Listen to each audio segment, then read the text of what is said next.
A guerra pode ser justificada moralmente? Pode sim.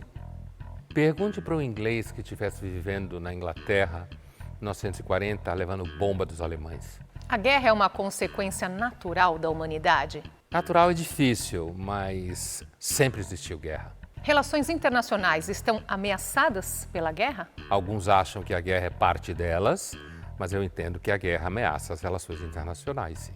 Podemos assegurar a paz em alguma época ou seria uma utopia? Pura utopia, provavelmente.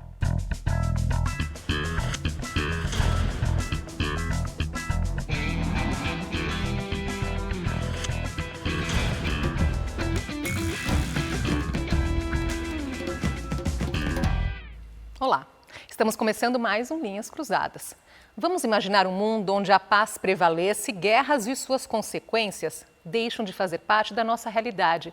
Será que isso é possível? Então, para começar, Pondé, é possível rastrear a história da violência humana?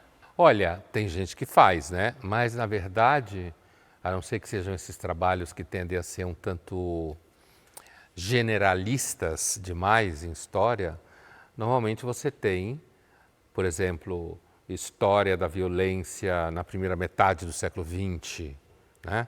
Estou pensando aqui na Guerra do Mundo do Neil Ferguson, como exemplo, historiador britânico. Você tem estudos sobre a violência na pré-história, por exemplo, né?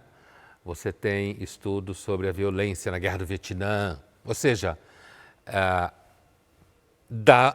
do nascimento da espécie até hoje é muito difícil fazer, porque é muito tempo. Mas sim, existem vários estudos que tentam rastrear a violência, suas causas, suas consequências, sim. No livro A Guerra Antes da Civilização, Lawrence Keeley descreve que a guerra é uma prática universalmente comum e usual, que não depende do nível de complexidade das sociedades. Então, sendo assim, você comentou da pré-história há pouco, Pondé, é romântico acreditar então na pré-história as pessoas viviam em paz? No período nômade, caçador-coletor, a primeira população era muito mais baixa, muito provavelmente. As populações viviam espalhadas em pequenos bandos, depois os bandos cresceram e foi outra história. E não tinha muita disputa por bens, porque não tinha bens, praticamente. Imagina uma população que se desloca durante o tempo, não é que eles andavam o tempo inteiro, iam do Alasca ao Brasil, mas se desloca, você não tem muito tempo para ficar carregando coisa, né? Então há uma relação importante entre sedentarismo e propriedade privada, inclusive de bens. Agora, ao mesmo tempo, não é impossível imaginar que um grupo, uma das formas de violência conhecida na pré-história era bandos que tinham poucas mulheres atacar outros bandos para roubar as mulheres, matar os homens e levar as mulheres embora, né? Então, o ser humano sempre acha motivo para brigar. Você citou aí algumas causas práticas, né, para isso, mas há algum estudo assim que diga biologicamente se há uma propensão, uma inclinação do ser humano para conflito? Então, isso é um vespeiro, né? Isso é um vespeiro. Olha, você tem tanto gente que diz que sim, quanto gente que diz que não, né? O povo que diz que não é que não dá para fazer nenhuma relação, por exemplo, entre material genético e comportamento violento, explicitamente. O povo que diz que sim é o povo que compara o comportamento humano com animais que são mais próximos da gente, como o chimpanzé. E que o chimpanzé pratica invasão de território, o chimpanzé pratica matar os machos e roubar as fêmeas do bando. Alguns chimpanzés praticam estupro, quer dizer, Então, nesse sentido, se a gente é tão parente do chimpanzé, ainda que você não possa rastrear geneticamente, haveria aí uma hipótese dentro da teoria evolucionária de que se os chimpanzés são assim, então, e como eles não têm cultura como a gente, no nível que a gente tem, então talvez tenha algum determinante biológico nesse sentido. Então, nesse sentido, não dá para afirmar. Não dá para afirmar que a gente tenha um determinante biológico duramente, mas a observação do fenômeno parece que a gente deve ter alguns determinantes que vão além da cultura. E olha só que interessante, para falar em rastrear violência, né? Na década de 60 foi descoberto um cemitério com restos mortais de 61 pessoas em Jebel Sarraba, no Sudão. Os arqueólogos da época consideraram que esta cova era o primeiro indício de guerra entre humanos modernos. Porém, com o avanço da tecnologia, cientistas e pesquisadores do Museu Britânico e das universidades de Bordeaux e Toulouse, em 2019, descobriram que, na verdade, aquele era registro de uma violência generalizada de mais de 13 mil anos atrás. Existe guerra racional, civilizada?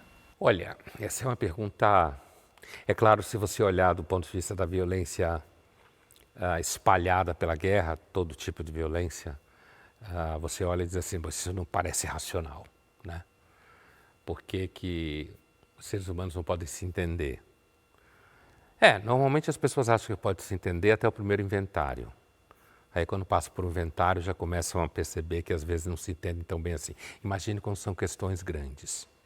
Agora, qualquer pessoa que estuda a guerra historicamente, ou do ponto de vista da teoria política, percebe que há inúmeras razões, portanto, haveria alguma racionalidade em fazer guerra, né? No sentido de que a guerra pode ser uma ferramenta quando outras não existem.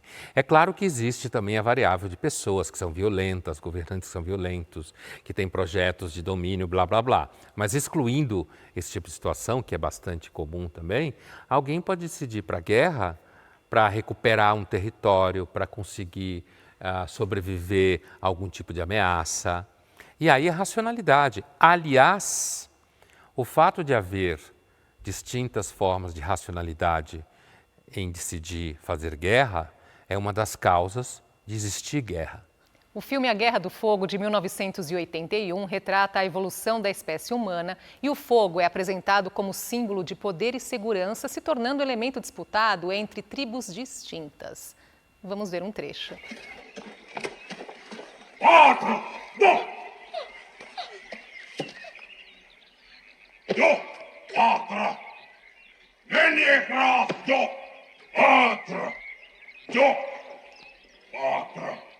No, bring up!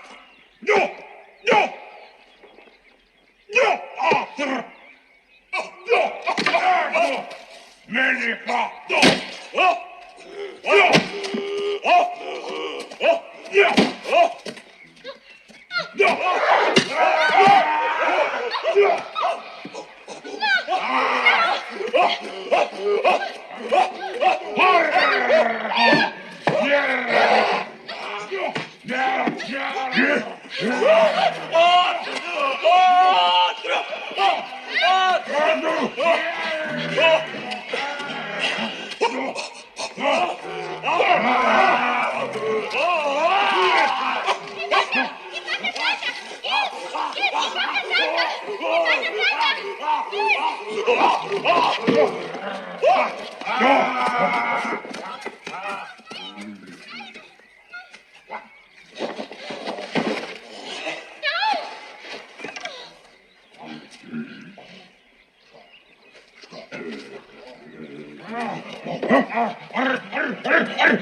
Olha aí uma razão, o fogo, que na verdade representa a técnica, né? O filme é um filme em que ele imagina que antes do conhecimento de como fazer o fogo, os bandos deveriam se matar por fogo. O fogo vinha do raio, né?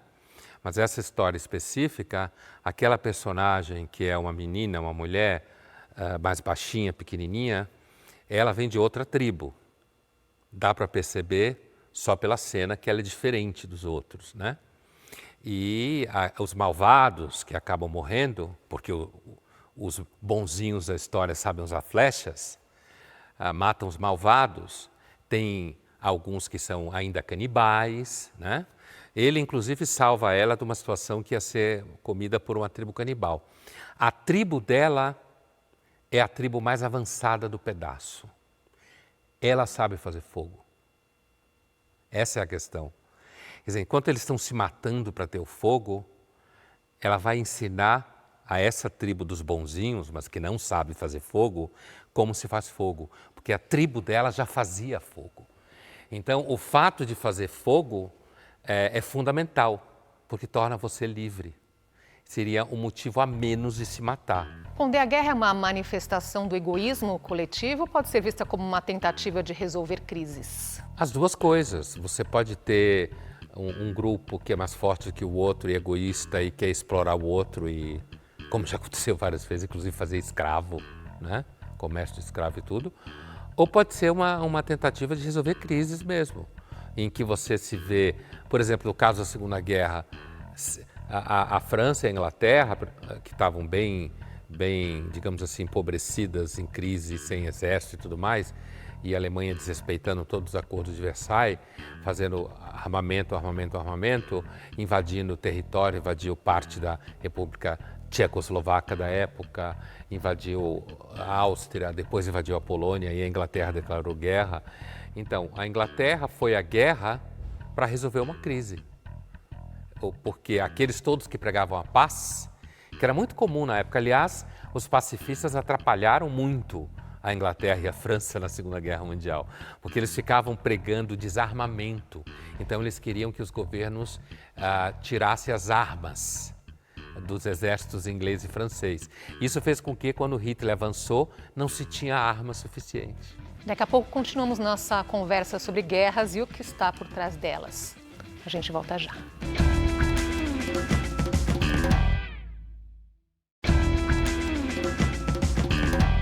Voltamos a falar sobre o que leva uma sociedade a entrar em guerra.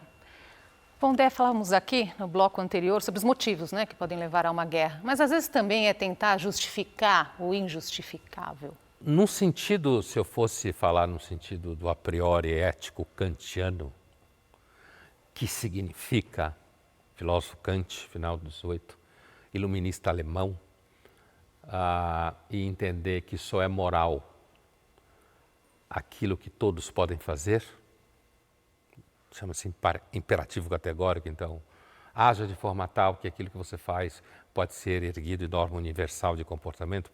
Portanto, se eu for partir desse princípio da racionalidade, da ética ou da moral, que é a mesma coisa universal, então a gente pode dizer que a guerra nunca é justificada, porque ela implica um modo sistemático de matar. Do ponto de vista concreto, se a gente for aplicar um princípio ético mais utilitarista, depende dos resultados da ação e não de princípios, entende? A gente chama de ética consequencialista. Depende da consequência. Daí a gente diz se é legítimo ou não. E não de um princípio, a priori não é legítimo. Então alguém pode dizer que sim, algumas guerras podem ser justificadas. É claro que normalmente quem está vencendo a guerra justifica o que está fazendo, mas a Alemanha no começo justificava e quando perdeu, ela justificava a guerra no início, quando estava vencendo, né? É por isso daí que muitos estudiosos de guerra usam a chamada teoria da cebola para entender. São muitas camadas para entender uma guerra. E normalmente faz você chorar que nem a cebola. Você vai tirando as camadas da cebola. Porque a guerra nunca tem uma causa só, né? Primeiro, ela pode ter causas históricas. E aí vai pensar o tamanho da história. No tempo, eu quero dizer. Para dar um exemplo, Oriente Médio, certo? Vou dar um exemplo que é o exemplo que todo mundo sabe o que é, está na memória, é quase um clichê, né? Eu posso dizer que o Oriente Médio ele é um território geográfico em constante guerra, com rápidos intervalos, um pouco mais longo, um pouco menos longo. E aí eu posso dizer que, historicamente, o Oriente Médio tem estado em guerra. Se eu for esticar a corda, eu vou dizer que a Bíblia é um livro de guerra, né? Mas eu posso dizer que o conflito tal como a gente conhece hoje, ele pode ser vinculado, por exemplo, ao final da Primeira Guerra Mundial, para ficar perto. E quando o Império Otomano acaba, ele dominava toda aquela região, e franceses e ingleses vão então recortar a região e criar países, não só Israel, como todo mundo acha que sabe, mas também Jordânia, Síria, tal como a gente conhece, Iraque, tal como a gente conhece. Porque era tudo parte do Império Otomano, que perdeu a guerra porque era aliado da Alemanha na Primeira Guerra. Então, portanto, você tem a camada da história que tem tamanhos tipo sanfona, né? Vai lá ou vem cá. Essa própria história tem outras camadas que, assim, durante a história, o grupo que estava a favor de tal, de repente está contra tal. Por exemplo, a Pérsia, e até o período moderno do Shah Reza Pahlavi, sempre foi um aliado de Israel. Sempre. Desde a antiguidade, os persas se entenderam bem com os judeus a maior parte do tempo. Hoje, o Irã, que é a Pérsia hoje em dia, é o pior inimigo que Israel tem no Oriente Médio. Entende? Então, às vezes as situações mudam. O Irã entende hoje que Israel é o inimigo. Há tempo atrás, a Pérsia não entendia que era. Né? Então, você tem as camadas diferentes só na história. Depois você tem geografia, o território. Se o território é disputado ou não, se tem algum tipo de riqueza ou não. Tem a variável humana. Né?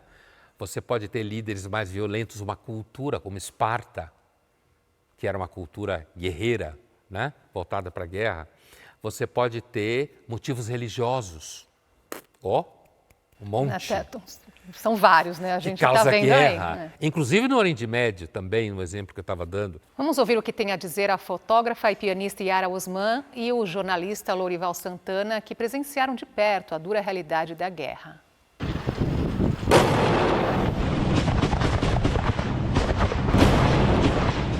Existe uma frase clássica do Clausewitz, que escreveu um clássico chamado Sobre a Guerra, em que ele explica que a guerra é uma continuação da política por outros meios.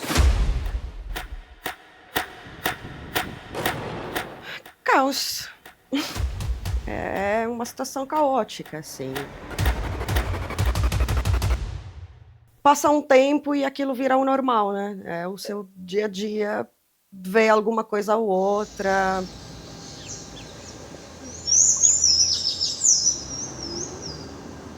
Eu acho que o contexto mais violento, assim, foi entre as pessoas mesmo, assim. Foram essas brigas pessoais mesmo.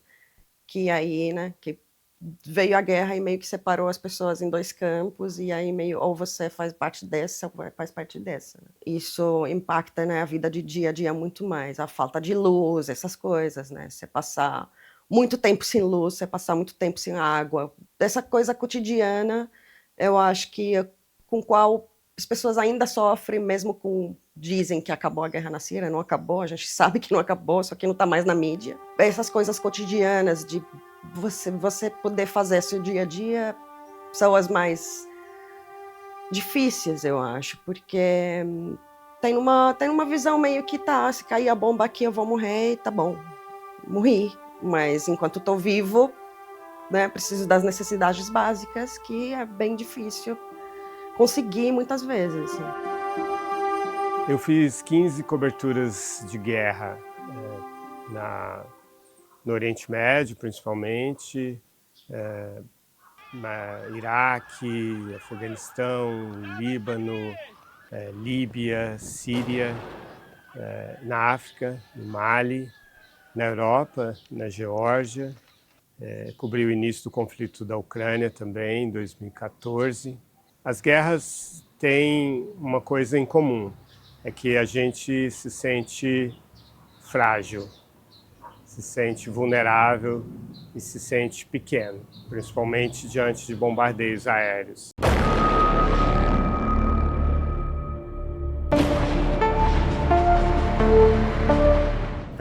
primeira coisa que você repara é que, tipo, sair de guerra para outra guerra. Aqui é mais silenciosa e lá é mais explícita, assim, a violência é mais explícita. E, tipo, os corpos lá, eles têm é isso. Olha para o Oriente Médio como, nossa, aquilo não dá para entender, mas aqui também. Eu não vou nem falar da favela, eu não vou nem falar de um monte de coisa que acontece por lá, eu não vou nem falar de um monte de realidade que todo mundo sabe, que eu acho que não precisa de uma refugiada para dizer. Entendeu? Não precisa de alguém que vem de fora para dizer, olha o que acontece. Isso não é guerra? O que falta para ser guerra? Cair bomba do céu, é isso?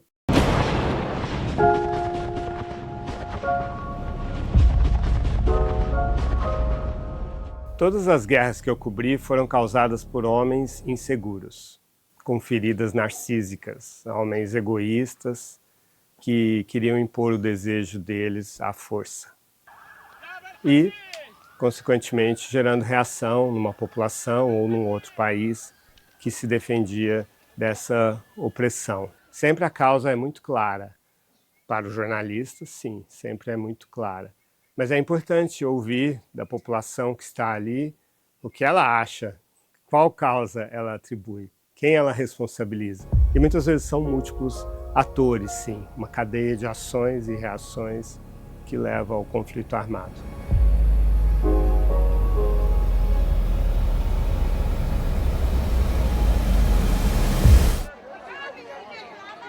Muito bom, assim, primeiro a gente tem um olhar da menina, né, da moça, Da Yara. da Yara Osman, que é uma refugiada da Síria, pelo que eu entendi, que ela traz dois elementos no mínimo muito interessantes.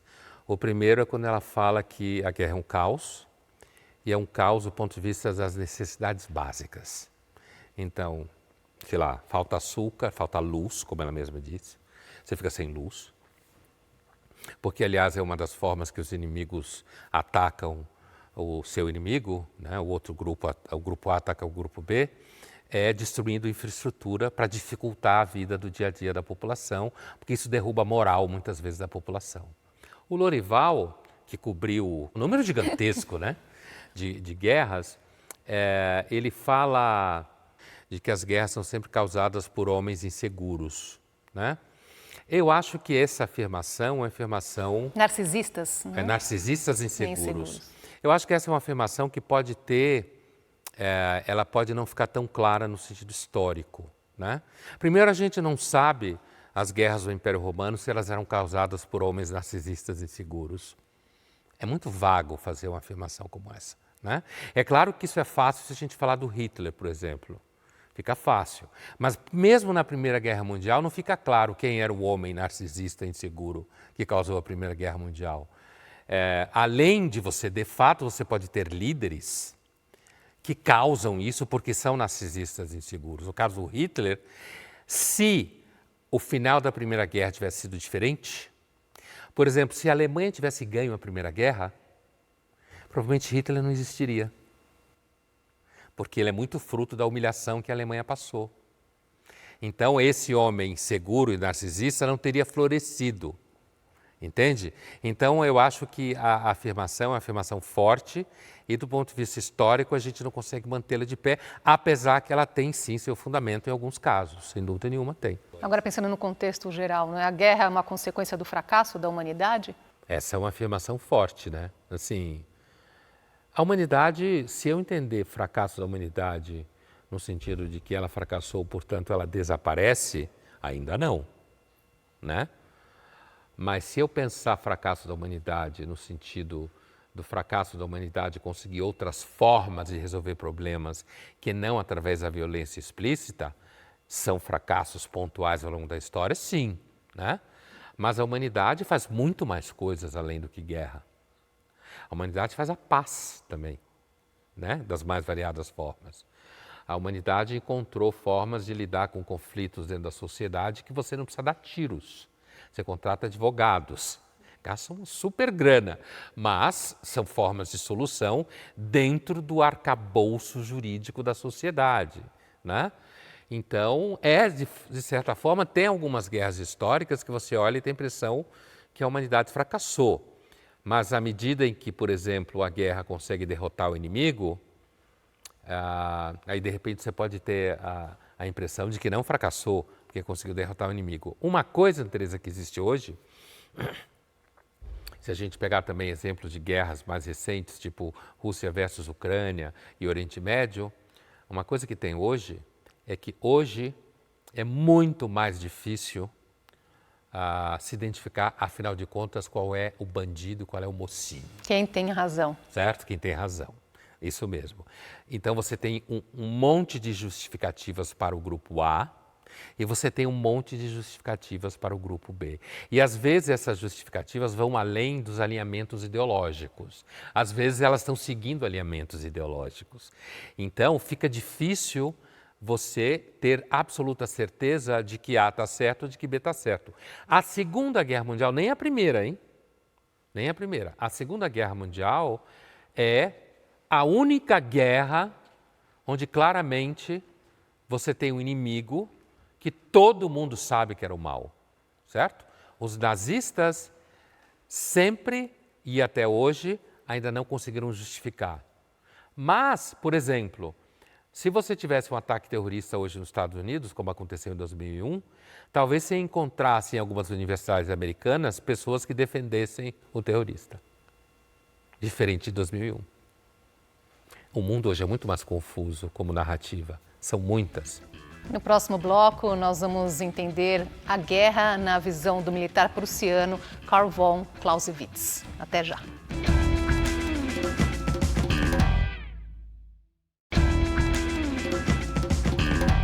Voltamos a conversar sobre guerra e os motivos que levam a ela. Pondé, no bloco anterior, o jornalista Lourival Santana, ele citou uma frase do militar prussiano, do Clausewitz, que diz o seguinte: a guerra é a continuação da política por outros meios.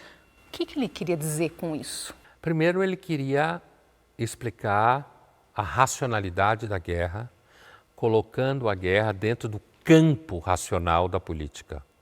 Então, quando a política fracassava, no caso de guerra envolvendo países diferentes, então era a diplomacia que fracassava dentro da geopolítica, né?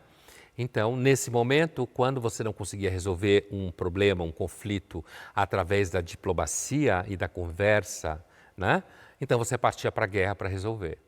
Então, essa máxima, hoje você tem defensores e críticos dela, né? Mas a verdade é que ela, de alguma forma, justifica a priori a guerra como uma ferramenta política possível na falta de outras ferramentas mais, digamos, mais viáveis ou menos violentas. É claro que muitas pessoas que fazem guerra provavelmente dirão a você que sim, é uma forma de fazer política. Quando eu não consigo fazer assim, eu faço assado. Mas o elemento da violência explícita na guerra, além de fatos como, por exemplo, elementos assimétricos, né? Faz com que a guerra, se ela for política, é a guerra de um partido gigantesco contra um partido que quase não pode fazer nada, né? Dependendo das forças que estão em conflito na guerra. Mas essa é uma frase que está aí. Tem gente que concorda, gente que discorda. Trazer aqui outro pensamento dele. Ele diz que escreveu em seu livro Da Guerra, publicado em 1832, que o conflito coletivo é uma trindade paradoxal, composta por 3 forças presentes: ódio, acaso e razão. Olha aí, essa afirmação, ela é um tanto mais, não que a outra não seja sofisticada, ele era um oficial prussiano, né? Ela é sofisticada porque ela cobre alguns elementos que envolvem a guerra. Ao mesmo tempo que tem razão, também tem acaso. Então você tem um elemento da capacidade humana de calcular, de tomar decisões racionais, lógicas, estratégicas, inclusive. Você tem um elemento da ordem do afeto, que é o ódio. O ódio é um afeto, né? É que o senso comum acha que afeto é só eu te amo, meu amor, mas não é. Existem afetos tristes. O ódio, né?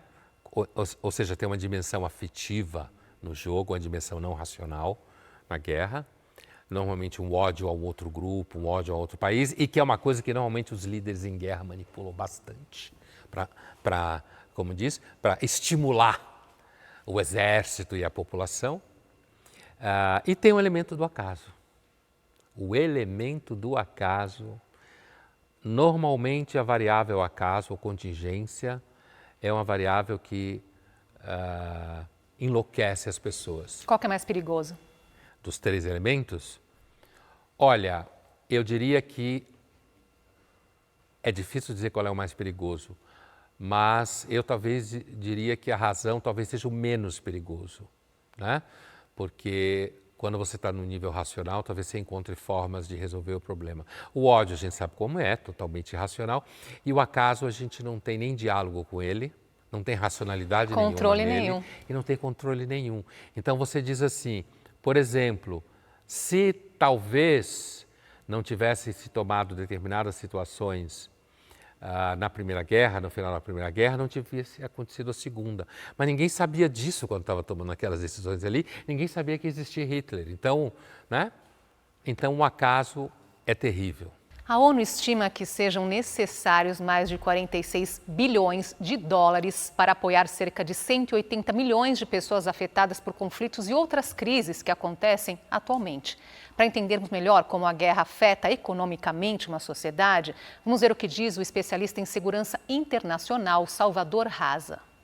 Para que se possa entender que fatores influenciam economicamente numa sociedade, é preciso distinguir a defesa enquanto instituição e a guerra como um fenômeno. Bom, a guerra é sempre uma voraz consumidora de recursos de toda a ordem, mas ela não gera em si mesmo valor econômico para nenhuma das partes, somente consome uma larga quantidade de recursos, dentro do que vai chamar economia de guerra, necessária para sustentar essa condição. Veja a Rússia no conflito atual com a Ucrânia, né? Agora, durante o conflito, ela gera recursos econômicos para os provedores de armas, não para as partes que estão em conflito. Agora, a defesa enquanto instituição tem um impacto diferente, antes e depois do conflito. E nessas duas condições se usa parâmetros e valores e métricas distintos da economia de guerra, são a chamada economia de defesa, né? E são necessários 5 critérios ou 5 condições para que se possa ter sucesso econômico antes e depois. 1. Cadeias de ameaça percebidas e validadas dentro de uma postura política de Estado. Vontade e prioridade política para inversões dentro de uma estratégia nacional de segurança, o que está diretamente vinculado com os objetivos políticos e estratégias a serem alcançados pela dissuasão, e se a dissuasão falhar, pela vitória na guerra, sendo essa vitória passível de métricas de valor econômico. Integração da indústria de defesa no projeto de força, em segmento da política industrial, e capacidade de governança institucional de defesa, que permite assegurar a efetiva priorização e alocação dinâmica de recursos entre as forças singulares, né? E, finalmente, escala de demanda, que justifique dentro dessas condições. Então, para ter uma indústria de defesa que seja economicamente viável, nós precisamos dessas condições atendidas, como requisito, mas não como condição suficiente. É interessante o que ele fala logo no começo, que às vezes nos escapa, que é um fato, que é a guerra instalada, ela gera recursos para aqueles que comercializam armas, mas não gera recursos para aqueles que consomem as armas na guerra, né? Então, a guerra enquanto tal, ela gera, por exemplo, mercado paralelo, como todo mundo sabe, que é signo de miséria econômica, quando você tem mercado paralelo, né? É signo de violência de algum grupo sobre os outros dentro da sociedade. Imagine a Alemanha no final da Segunda Guerra, o caos que não era, né? E agora, a guerra em si, ela só consome, ela não gera economia nenhuma.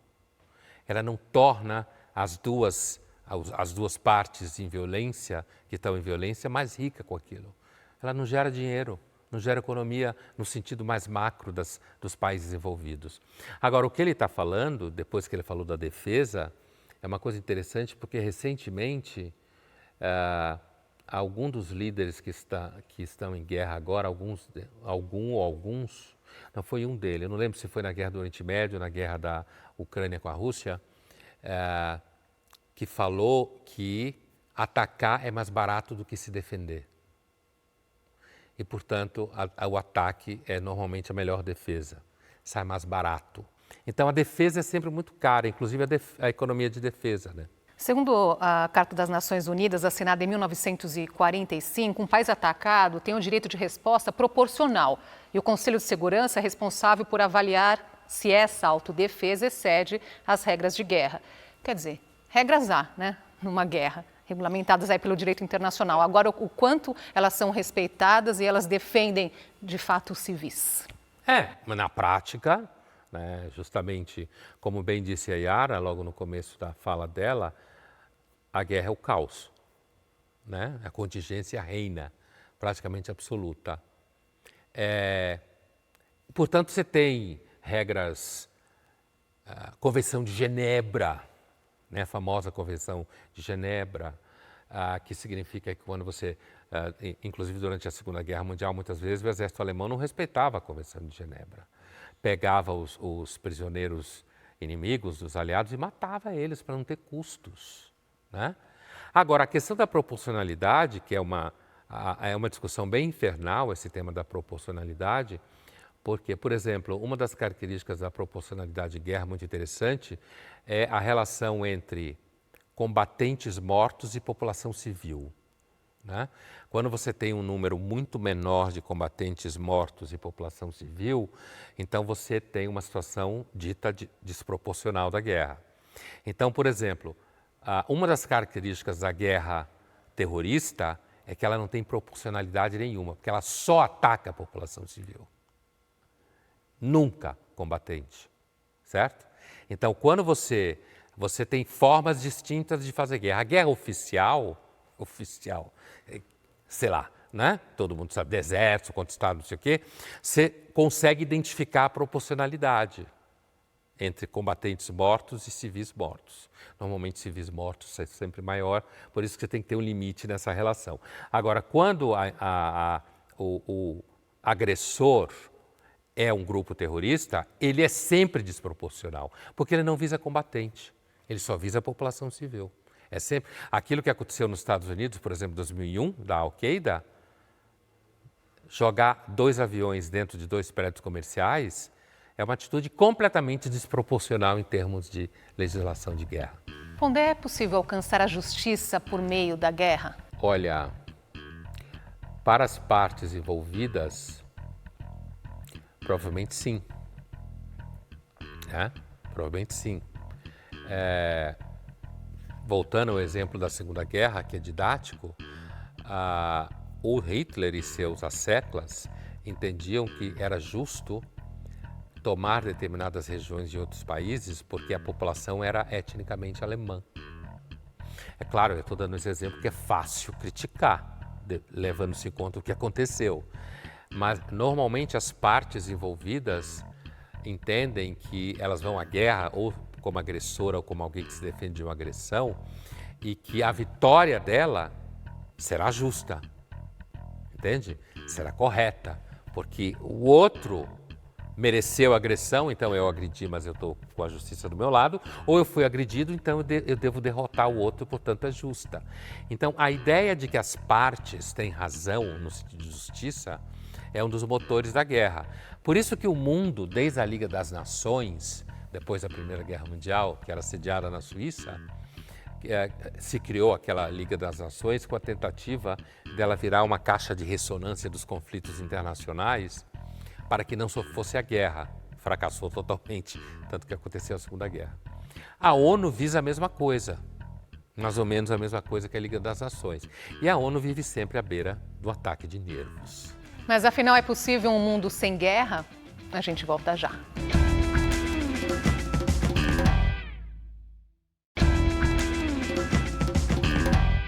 O Linhas Cruzadas está de volta. Nos blocos anteriores, falamos sobre as causas e consequências de uma guerra. Mas a pergunta que não quer calar é: será que é possível um mundo sem guerra? Fomos às ruas saber. É possível um mundo sem guerras, porque a gente está bem grandinho já para ficar nessa disputa de poder e ego. Sim, eu acredito num mundo sem guerra.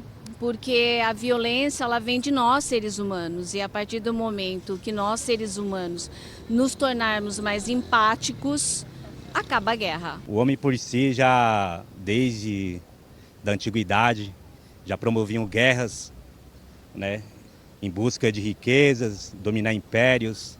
Então está no dia de hoje, mas eu acredito sim que seria possível em um mundo melhor, sem guerras. Eu acredito que não, mas por uma questão de conflito de interesses. Quando a gente fala de um mundo utópico, o ideal seria que sim, né? Eu acho que na sociedade atual, infelizmente, não, porque dentro da sociedade capitalista e do mundo capitalista que a gente vive, dinheiro e tudo mais faz com que guerras sejam necessárias para que as coisas aconteçam. Infelizmente, não tem como. É difícil, porque o pessoal tem muita vaidade, interesse. É muito complicado. É possível, mas depende das pessoas. Na minha opinião, sim, é possível sim. O mundo sem guerra. Porque se o ser humano quiser, se todo mundo se unir, é possível sim que não haja guerra pelo mundo. Eu acredito que um mundo sem guerras não há possibilidade, porque pelo que eu acredito, né, o que a Bíblia diz, que o mundo jaz no maligno.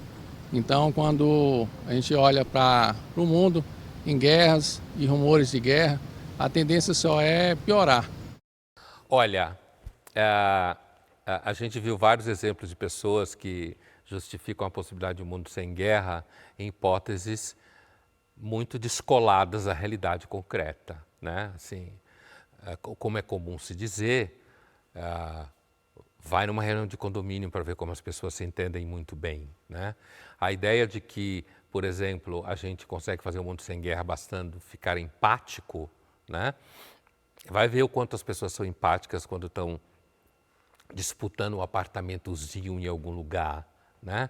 Então é muito interessante porque a guerra ela tem essa característica que é um dos assuntos sobre o qual as pessoas mais falam coisas sem pensar direito, só movidas pelo ideal, como uma das entrevistadas Pelo falou. desejo, né? Acho que é porque, o no fundo, as desejo pessoas de que fosse desejam assim. um mundo sem guerra. Quando, na realidade, na prática cotidiana delas, provavelmente elas fariam pequenas guerras por conta de alguma situação. E esse descolamento da realidade, quando se fala sobre guerras, o que não significa o seu contrário, então que a guerra é boa, a discussão significa, na realidade, que a gente está para além de bem e mal nessa discussão, né? A menina que fala que a guerra, na situação do mundo atual capitalista, onde é necessário fazer guerras e, portanto, seria algo inevitável no mundo capitalista, é claro que ela está fazendo uma afirmação que também faz parte do desejo dela, porque a história prova o contrário. O tempo todo. A humanidade, o capitalismo é um sistema bastante recente na história da humanidade e a humanidade sempre fez guerra, né? Mesmo se a gente pensar, por exemplo, na proposta marxista revolucionária de criar um mundo que não fosse capitalista, essas propostas sempre desaguaram em enorme violência. E não só contra outros países. Internamente, a violência no caso da guerra civil soviética, ela foi feita de propósito. Foi um cálculo estratégico do Lenin que precisava criar uma luta de classes entre a população do campesinato russo. Porque, sei lá, mais de 80% da população vivia no campo. Bolchevismo e comunismo eram um fenômeno urbano, operário.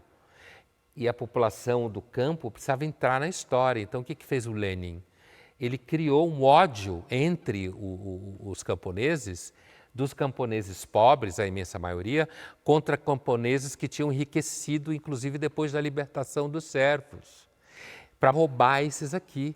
E aí ele conseguiu criar uma guerra de classes onde não havia. Entende, Andresa? Então, a ideia de que a guerra seja um fenômeno do capitalismo, achar que isso é verdade, é a prova de como a gente está longe de qualquer repertório consistente sobre o assunto. Na série Designated Survivor, um acordo de paz pode ser rompido. No trecho que nós vamos ver, o presidente americano tem uma conversa diplomática com o embaixador do Irã. Mr. Ambassador. Mr. President. Please. Thank you. Please, allow me to begin by extending to you and the American people my country's most sincere sympathies on this horrific tragedy. If there is anything our people can do in response to this tremendous act of cowardice, rest assured we will do it. I appreciate that. You can begin by removing your destroyers from the Strait of Hormuz. Mr. President, excuse me, but I believe you have been misinformed. Is that a fact? Yes, we have moved no such destroyers into the Strait of Hormuz. My Defense Department has wargamed this out. They're waiting for me to give them the green light, which I assure you I will do, unless you pull your destroyers back to Bandar Abbas within the next 3 hours. Mr. President, Mr. Ambassador, you may not know much about me, but what you should know is that I'm about as straight a shooter as you're going to find in Washington. So you should believe me when I tell you that I do not want, as my first act as Commander-in-Chief, to attack Iran. But as both of us know, it's not always up to us how history plays itself out. Now, I have chosen to believe that your country is not playing on our emotions tonight, but nevertheless, you will feel the full impact of them if you do not comply with my demands. Mr. Ambassador, dock your destroyers, or the lead story on the morning news will not be about the attack on our capital, but the devastating attack on yours. Please, Mr. Ambassador, let's not get off on the wrong foot here tonight. Mr. President, I will speak with my government. Thank you, Mr. Ambassador. Essa é uma cena maravilhosa porque você vê o nível da relação civilizada, né, entre dois representantes de Estado. Ele vira presidente porque tem uma catástrofe, mata o presidente e o vice-presidente, se não me engano. Ele é o Speaker of the House, o líder da Câmara, se não me engano. Ou ele é o vice-presidente, talvez. Mas, e ele, então, tem uma reunião com o representante oficial do Irã, né? E diz para ele, olha, você remova seus destroyers, senão a gente vai atacar. E ele fala, você não vai encontrar nenhum atirador mais direto do que eu em Washington. Mas assim, ele fala uma frase, né, que é fundamental e que, por exemplo, eu acho que é uma frase que Churchill sofreu muito com ela ao longo dos anos 36, 37, 38 na Inglaterra, até ele assumir e ir para a guerra mesmo e apanhar bastante, que é a frase que ele fala é a seguinte: eu não quero fazer uma guerra com o Irã. Essa não é a minha intenção. Mas, como o senhor sabe, existem muitos fatores históricos que fazem com que a gente tome decisões que às vezes a gente não quer. Seguramente o Churchill teve que ouvir muita frase que ele gostava de guerra, que ele era violento, que era possível a paz com Hitler, que não sei o quê, quando na realidade Churchill era o único cara no governo inglês daquele nível, naquele momento, que enxergava o que estava acontecendo. Então essa frase desse presidente é importante, inclusive para a gente não entrar em teorias que me parece que estão na moda, de que a guerra é sempre causada só por homens maus. É uma teoria infantil. Ela não é causada só por homens maus. Seguramente homens maus em certas posições podem gerar guerras. Também por eles, mas não também só por eles. Você pode ter guerras que sejam causadas por homens bons, mas que são obrigados a ir para a guerra. Agora, trazendo aqui um outro pensamento, indo contra, né, as ideias de que a guerra é sempre ruim, do Ian Morris, em seu livro Guerra, o horror da guerra e seu legado para a humanidade. Ele descreve argumentos que levam a crer que a guerra é positiva. Um deles é o seguinte: guerras criam sociedades maiores e mais seguras. Faz sentido? Se a gente não pode afirmar que guerras são causadas unicamente por homens maus, também eu acho que a gente não pode afirmar seguramente que guerras constroem sociedades mais seguras. Me parece uma afirmação também de longo alcance, como a anterior, né? É claro que, se você pensar nas guerras que o Império Romano levou avante, ou se você pensar nas guerras que o Império Otomano levou avante, chegando às portas de Ibiza, por exemplo, né? Isso no século XVI, né? A famosa Guerra do Mediterrâneo. Se você pensar, por exemplo, no caso do Império Otomano, que é a Turquia, né? No caso do Império Otomano e no caso do Império Romano, as guerras tornaram esses impérios mais ricos, as sociedades maiores. A sociedade romana ou otomana, com a sua cultura, com a sua língua, né? E, nesse sentido, tornou para os turcos otomanos e para os romanos um certo ciclo social mais seguro. Não em geral, porque os turcos otomanos que estavam em guerra não estavam nem um pouco seguros, assim como os romanos que estavam em guerra. Então, é claro que se a guerra é, de fato, se eu posso entendê-la como o fruto de razão, ódio e acaso, seguramente não dá para dizer que a guerra é sempre positiva. O que seria preciso, né, no ser humano aí para que existisse, então, um mundo sem guerra? O que precisaria mudar no ser humano? Ele, quase todo. Tinha que ser outra espécie. E ainda assim, eu não consigo imaginar, talvez por eu ser homo sapiens, não consigo imaginar uma espécie inteligente que fosse capaz de estabelecer metas e de superar problemas que em algum momento não entrasse em conflito por alguma razão, né? Porque ele fala, você citou, que a guerra inclusive melhora a técnica, esse é um argumento clássico, né? De que a guerra avança, mas pensando no que será necessário para o ser humano não fazer mais guerra, e não pensando em outra espécie, se o ser humano não desejasse mais nada. E a gente fica por aqui. Obrigada pela sua companhia e até mais.